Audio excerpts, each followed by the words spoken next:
Welcome to a Sunday special edition of Grid Live Pre-Race. Formula One is in Montreal, Canada. We got an entertaining front row, something that seems scripted out of a movie. Plus, NTT INDYCAR Series at Worldwide Technology Raceway, formerly known as Gateway. For the Bommarito Auto Group 500, Joe San Diego here along with Kobe Lambeth from Grid Tonight. A big thank you to our Patreon investors. Of course, Colin, Michelle, Mark, Robin, David, and Matthew. You too can invest in the Grid Network each and every month through the link in video description to our Patreon page. Patreon will take care of everything each and every month. And of course, you can do a one-time investment through Buy Me a Coffee, YouTube Super Chat. We'll thank you on the air. And of course, participate in the chat room. We'll love to hear your thoughts, your opinions, your questions, and follow us across social media, Grid Network TV, across all social media platforms. We have our Grid Endurance hashtag. Very busy this weekend with the Le Mans 24 Hours. Grid Ranking will come out after IndyCar race tonight. And of course, gridnetworktv.com, where we're going to have plenty of articles this race weekend. Kobe, it's been one of those busy race weekends at the Le Mans 24 Hours. I sort of wish that was the only race going on. That way everyone could truly enjoy what is that special race 24 hours. But we have Formula One in Montreal, Canada, and a special front row where we all left Barcelona with the big rivalry between George Russell, Max Verstappen starting to flare up after the contact and the penalty from Max Verstappen. Well, now, guess what? They're both in their front row. Max Verstappen second, George Russell first, and this track features a very unique first set of corners. You got sort of a little bit that bend to the right, then left, back to the right again. So if you're side by side, traditionally you can have room to race each other side by side, two lanes. But the way Formula One is lately, I'm curious, Kobe, which driver's going to be trying to push the other one off the road? And if so, will somebody take a shortcut and say they were pushed off? All sorts of mayhem. Of course, with Max Verstappen, after that penalty, he could get a race ban if he's not careful. So could you see George Russell, who is a very smart driver, immediately on the start put Max Verstappen where Max Verstappen has a tough choice to make? Concede the position or force the issue, and if there's contact and trouble, potentially face a race ban. Yeah, Joe, this is a real interesting situation. How these things work out, kind of like at Michigan last week with the NASCAR Cup. So the previous week, Ricky Stenhouse Jr. and Carson Hocevar had a run, and guess who got lined up next to each other in the garage area the following week at Michigan? Carson Hocevar and Ricky Stenhouse Jr.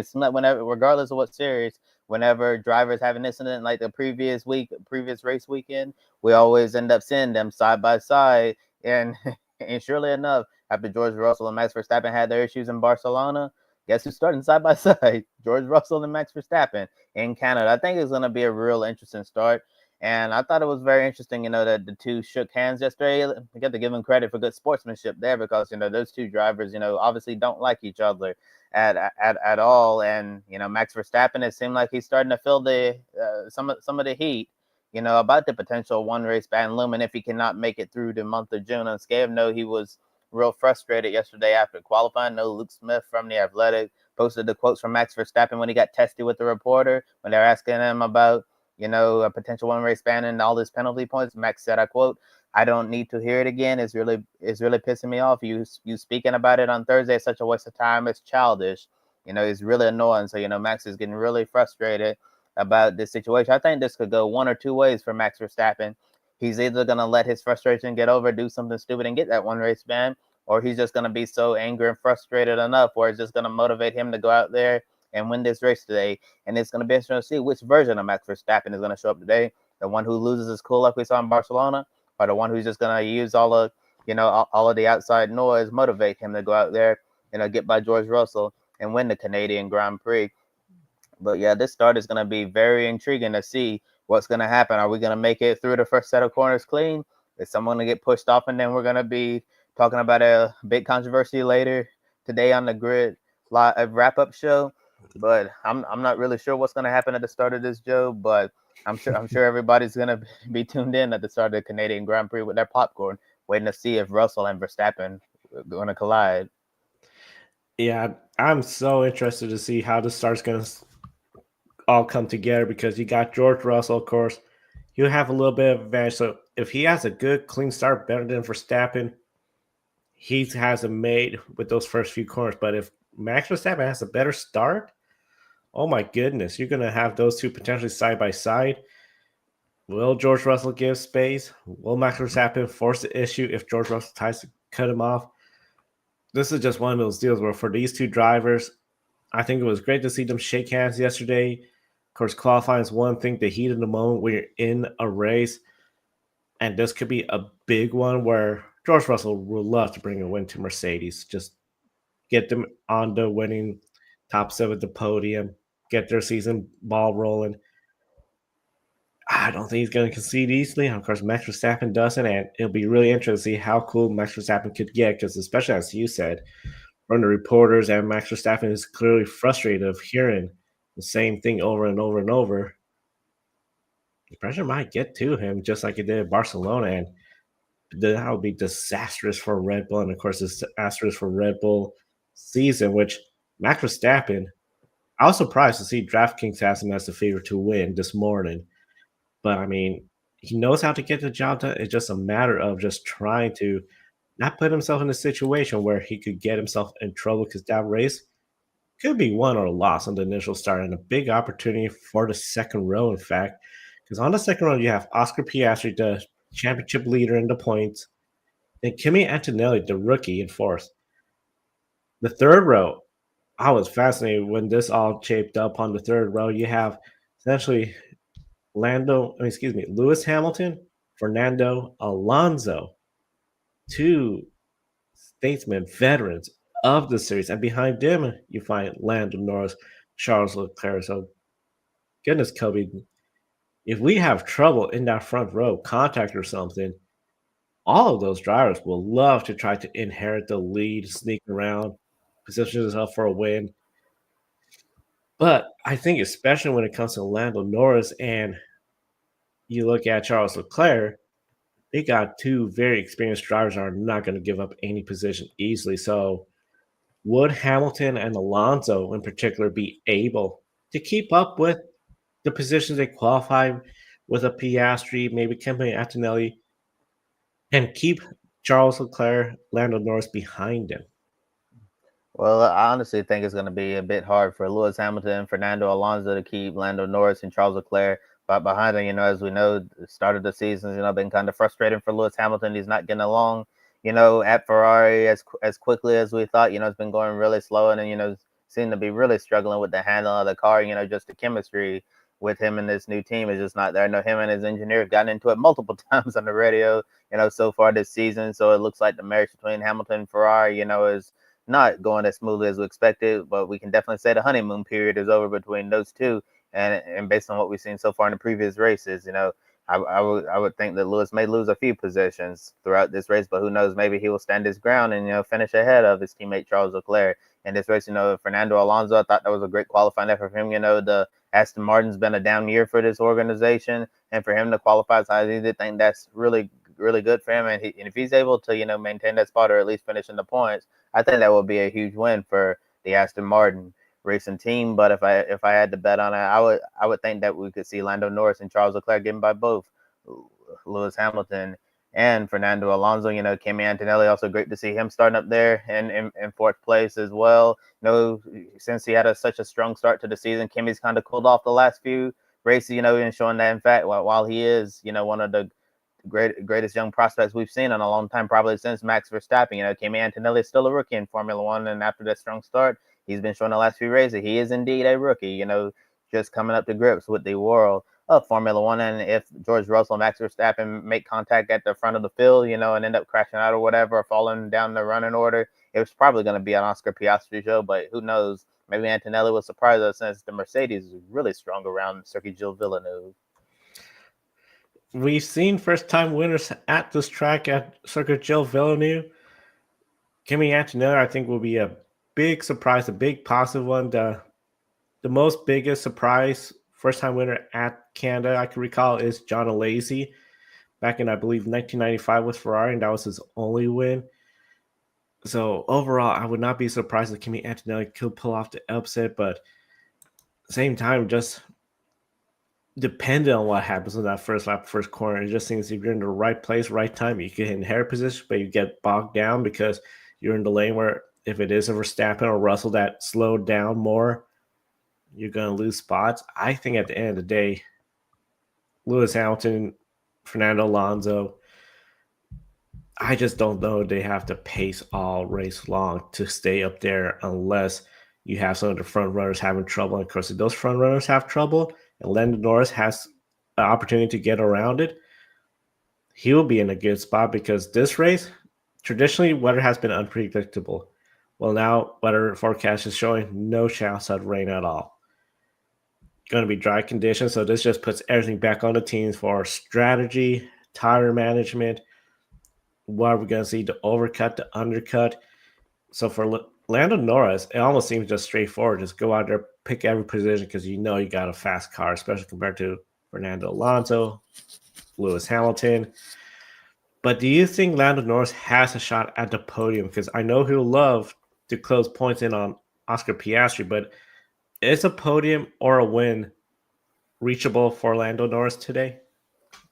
I said, well, if Verstappen and Russell don't have any issues at the front, I don't think a podium is going to be likely for Lando Norris today. You know, he even admitted after qualifying yesterday, you know, that he made a mistake and all of that. It really seems like, you know, that Lando is starting to crack under pressure right now. And as we talked about with his teammate Oscar Piastri, he seems to embrace the pressure and he seems so unbothered by it. It seems like Lando is just trying way too hard right now, trying to keep up with his teammate, that he's making these, you know, silly errors and, you know, and not hitting all of his marks. I do think that, you know, based on where he qualified today, a podium is, yeah, I guess you could say a podium could be possible, but I think a win today is definitely a long shot.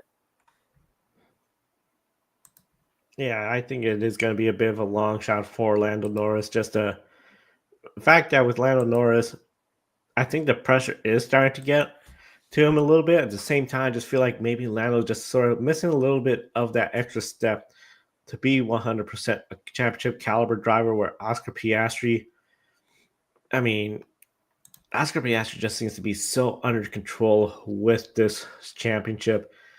The mistake at Melbourne, that was just something both he and Lando, wrong place, wrong time, got in the wet. He went extra spinning, lost valuable positions for Orlando, managed to keep going. If it wasn't for that, I think Oscar Piastri could have a bigger lead, no doubt.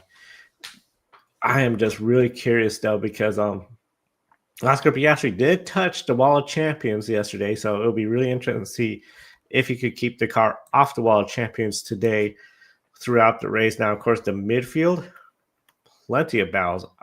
Isaac Hajar, Alex Albon, both of them in the top 10, both again showing strong praise all season long. Yuki Tsunoda, well, he qualified 11th, but a 10th-place grid penalty, so he's going to be starting 20th.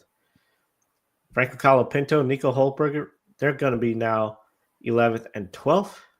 So further back, you have Carlos Sainz, 17th ahead of Lance Stroll. Just definitely not a good weekend for Carlos. Plus, everyone else trying to score points, including, we know, Franco Colapinto.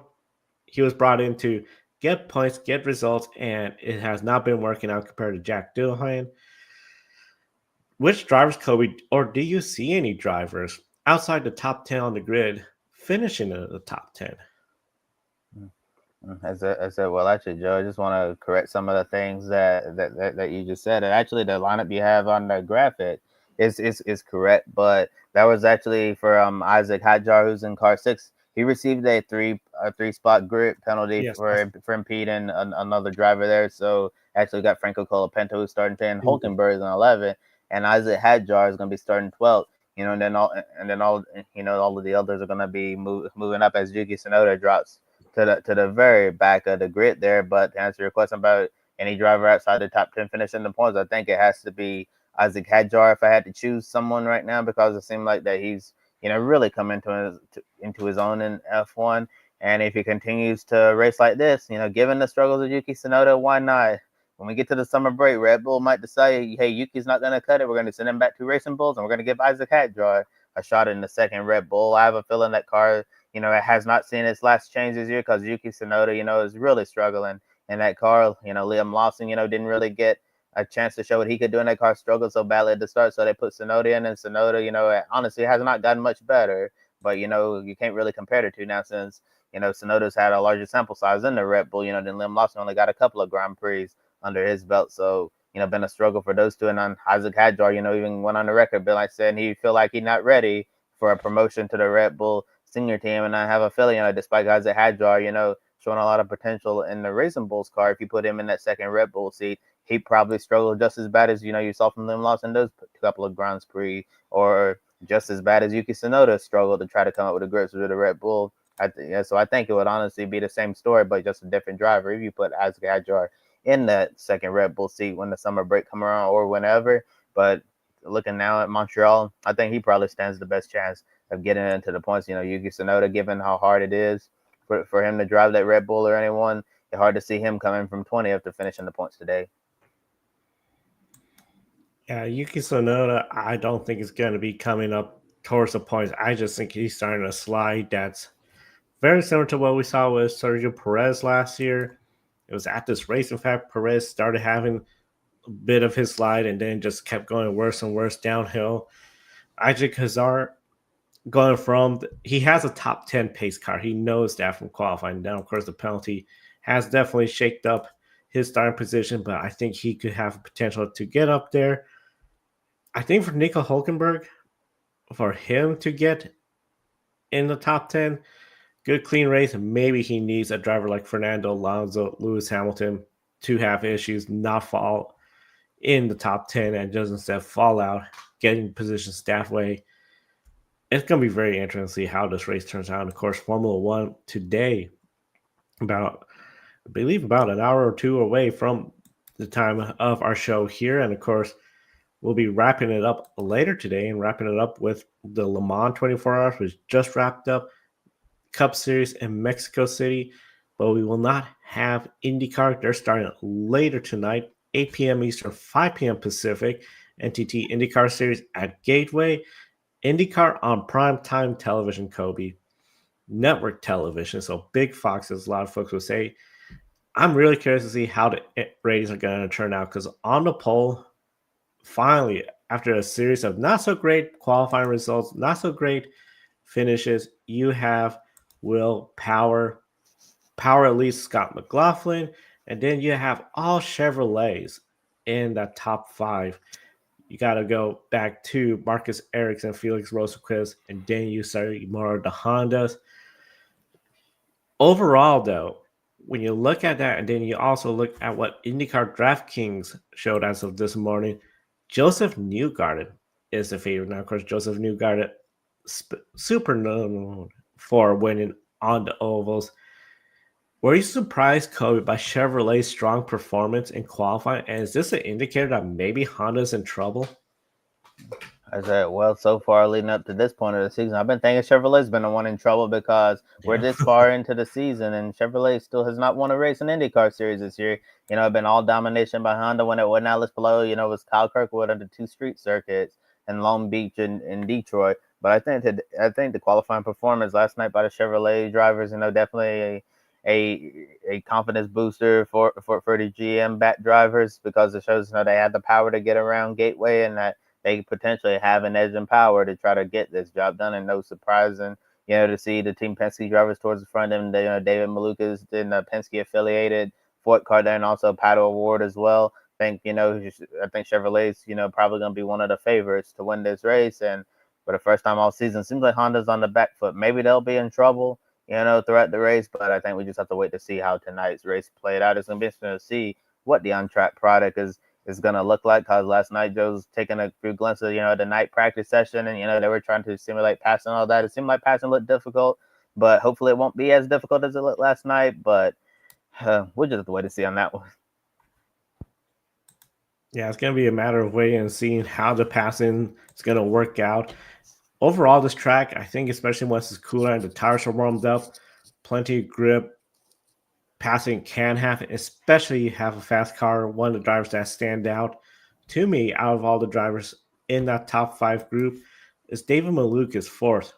Coming off, of course, the Indianapolis 500. Great finish there. Detroit, things were going good, and then he got the penalty for avoidable contact with Alex Palou. He really brought the battle to Penske when he was with Dale Coyne Racing, David Malukas at this track. I think he could be a spoiler to go out there, get the win, and really make his case. Ironically, Will Power, the rumor of him replacing Power, starting up front. So it's going to be really something else to see what happens with these Chevrolet drivers. I think for Honda, I think the pace is there. I'm really curious if maybe they're focusing more on the handling aspect, the passing aspect. Because when David Malukas had that stellar run with Dale Coyne Racing, that was a Honda car. It's going to be very interesting to see how those 5 Chevrolets handle the Hondas, because in the back you have Marcus Armstrong, Felix Rosenqvist, the highest qualifying Hondas. All year long, both those drivers have shown consistency when it comes to pace, being fast, just things not going their way, some bad luck. I mean, Marcus Armstrong just not having a good Indianapolis 500 at all. He's had led races. St. Petersburg stands in mind. Felix Rosenqvist has been fast all year. Could this be the weekend Marsh Racing has a podium to show? Because I feel like a couple times this year they showed a pace. It just seems like the good finishers just slip away.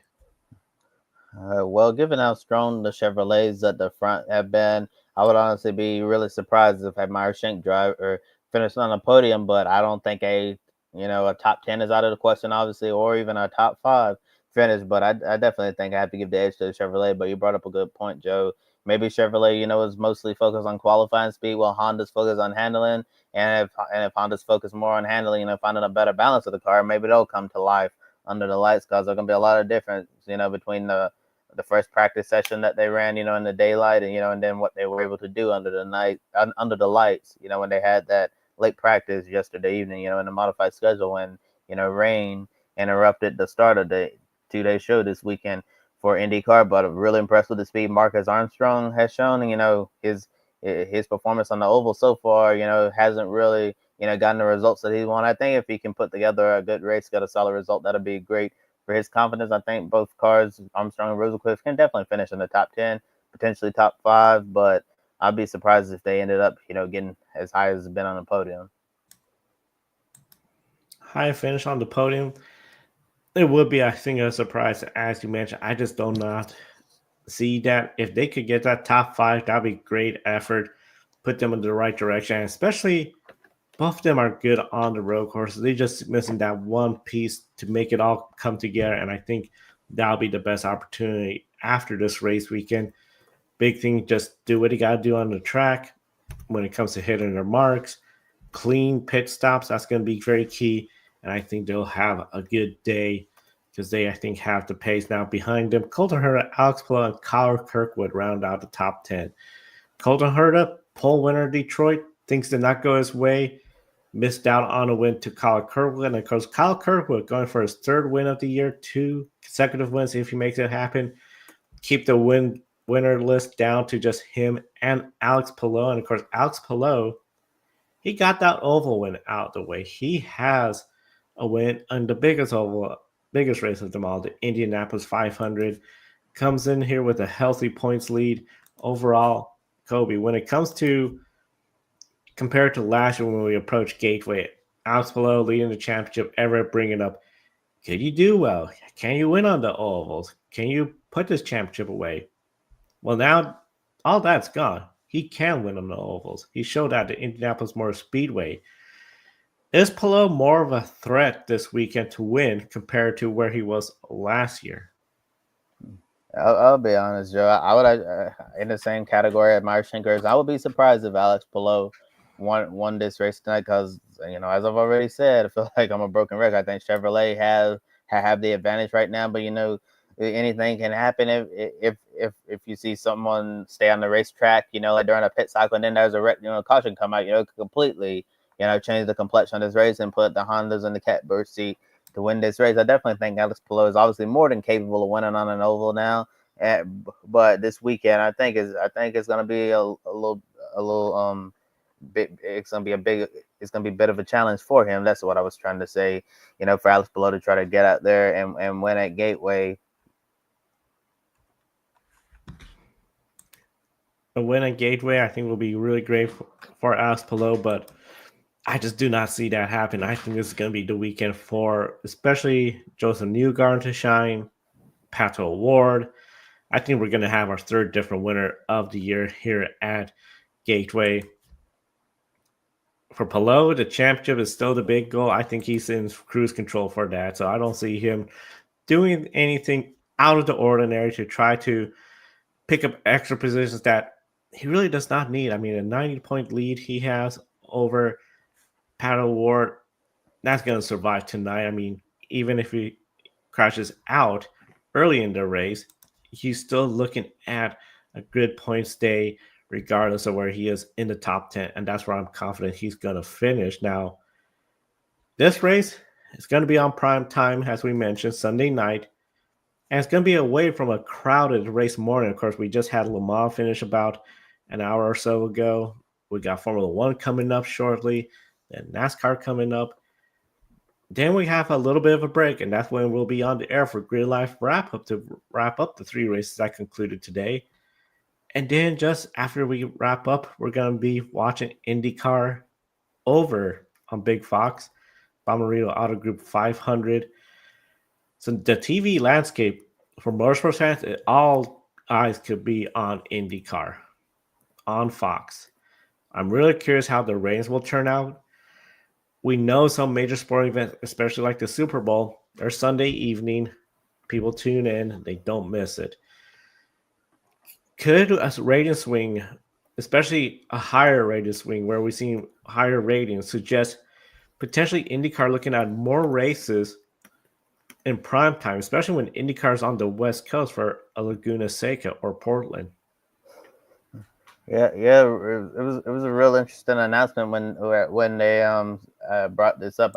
I think it was during the month of May when they made this announcement that they were going to move Gateway to prime time on Sunday night, because it just didn't seem ideal. Where the original slot was, in the afternoon here, because you would have had IndyCar conflicting with Formula One in Montreal. It would have been conflicting with NASCAR at Mexico City. So IndyCar, probably would have gotten, annihilated in the ratings if they were on, in the middle of the day, clashing with NASCAR and Formula One. I think, since it's a holiday today, Father's Day, it's going to be in prime time. You finished all of your plans, watch the full day of racing, and you can just sit back and, in the rest of your Sunday, watching some racing on TV in prime time Sunday night. And, night races, have actually, decreased over the years. I remember we used to have quite a few night races on the schedule, but we haven't really seen as many as we have in the past. I think, if the ratings are good for a Sunday night like this, and since this is a really interesting period for sports, Joe, because besides, because once the, Stanley Cup, is over, the Stanley Cup finals are over, then you get the NBA finals are over. The only thing you really have going on, for like the next month or two is going to be Major League Baseball, WNBA. And that's basically it, because it's a real boring period for sports. You don't have too much going on. So, if IndyCar has a similar deal next year at Fox, and during this quiet period, for the sports world, if the ratings are good, maybe we could potentially see some more night races during the summer, prime time in Fox. I think that would be great for IndyCar if this ends up working out. But as my motto says, just have to wait and see how it goes. I think that this could be a tremendous opportunity for people to be introduced to IndyCar, for the very first time, because I know Fox, for the longest time they've had this animation domination program every Sunday nights for years, where you have like American Dad, Family Guy, The Simpsons, all of that, very popular for people, to in their day watching those programs, to be on in the same time slot. I really hope people will tune in, and I also hope we see some great racing as well. But yeah, it seems like night races have been kind of a dying fad in recent years, but if the ratings are good, maybe we'll see some more night racing in the future on some of the ovals they have.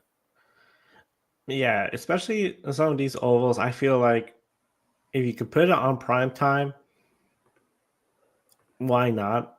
Especially if we have a rating boost with Gateway, I think that'd be great. Put more eyeballs, especially we know Fox have been putting a lot of effort in advertising the NTT INDYCAR Series with the Super Bowl ads featuring the 3 jars of Palou, Pato Award, and Joseph Newgarden. it just makes sense that, okay, let's try, see how this works.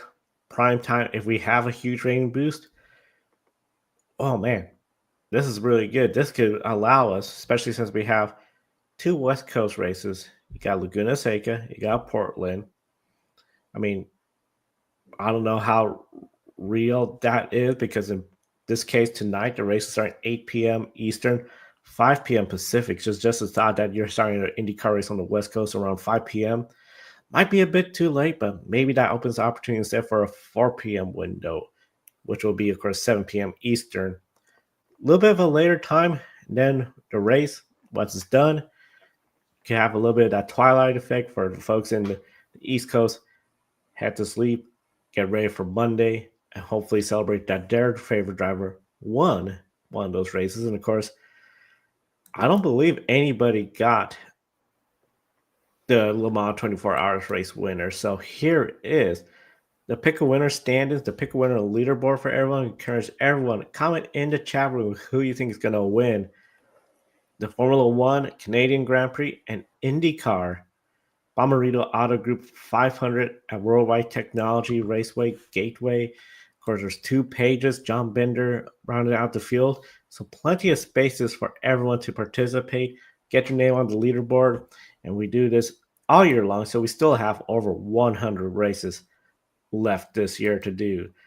So, Kobe, having you kicking it off. When it comes to Formula One, who do you see winning the Canadian Grand Prix? I'm gonna go out on a limb and say that we're gonna see the version of Max Verstappen, who, while he's frustrated with the current situation he's actually gonna use the right energy and turn that frustration into performance, and we're gonna see him get by George Russell without much incident and end up pulling away and winning the Canadian Grand Prix. I think Max Verstappen is going to get the job done and silence some of his doubters out there. Max Verstappen is a good pick. I'm going to go with the driver that's starting third. I'm going to go with Oscar Piastri to get the win. I think he could do it based on pit stops and having that pace regardless of the first lap, first corner. Now, NTT INDYCAR Series Bommarito 500 at Worldwide Technology Raceway. Who do you see winning the second oval race of the year? Well, I think we're going to see an upset winner, Joe. I said I was going to pick him every single year until he finally wins one at this track. This track seems like his bread and butter. For the first time in a long time, we're going to see an AJ Foyt racing car in victory lane. It's going to be Lil Dave. David Maluka is going to take down the Penskes. That would be huge if Lil Dave could do that. Of course, he loves this track, the pace, AJ Foyt racing. They got Penske Alliance. A lot of potential with that.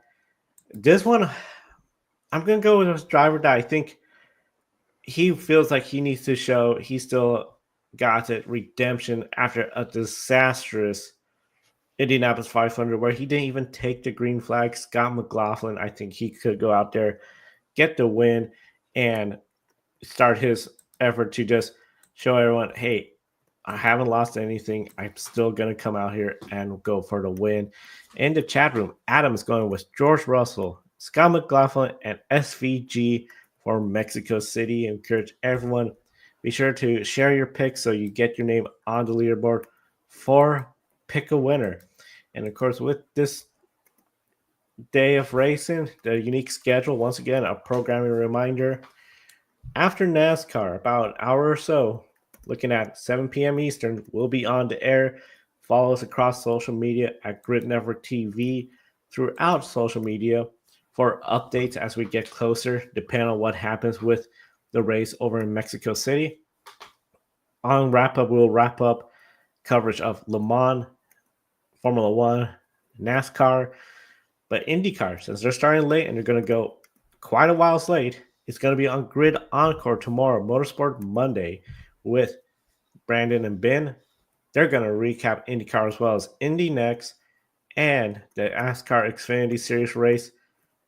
Big race weekend over in Mexico. And of course, the biggest one of them all, Le Mans, the 24 hours in France today.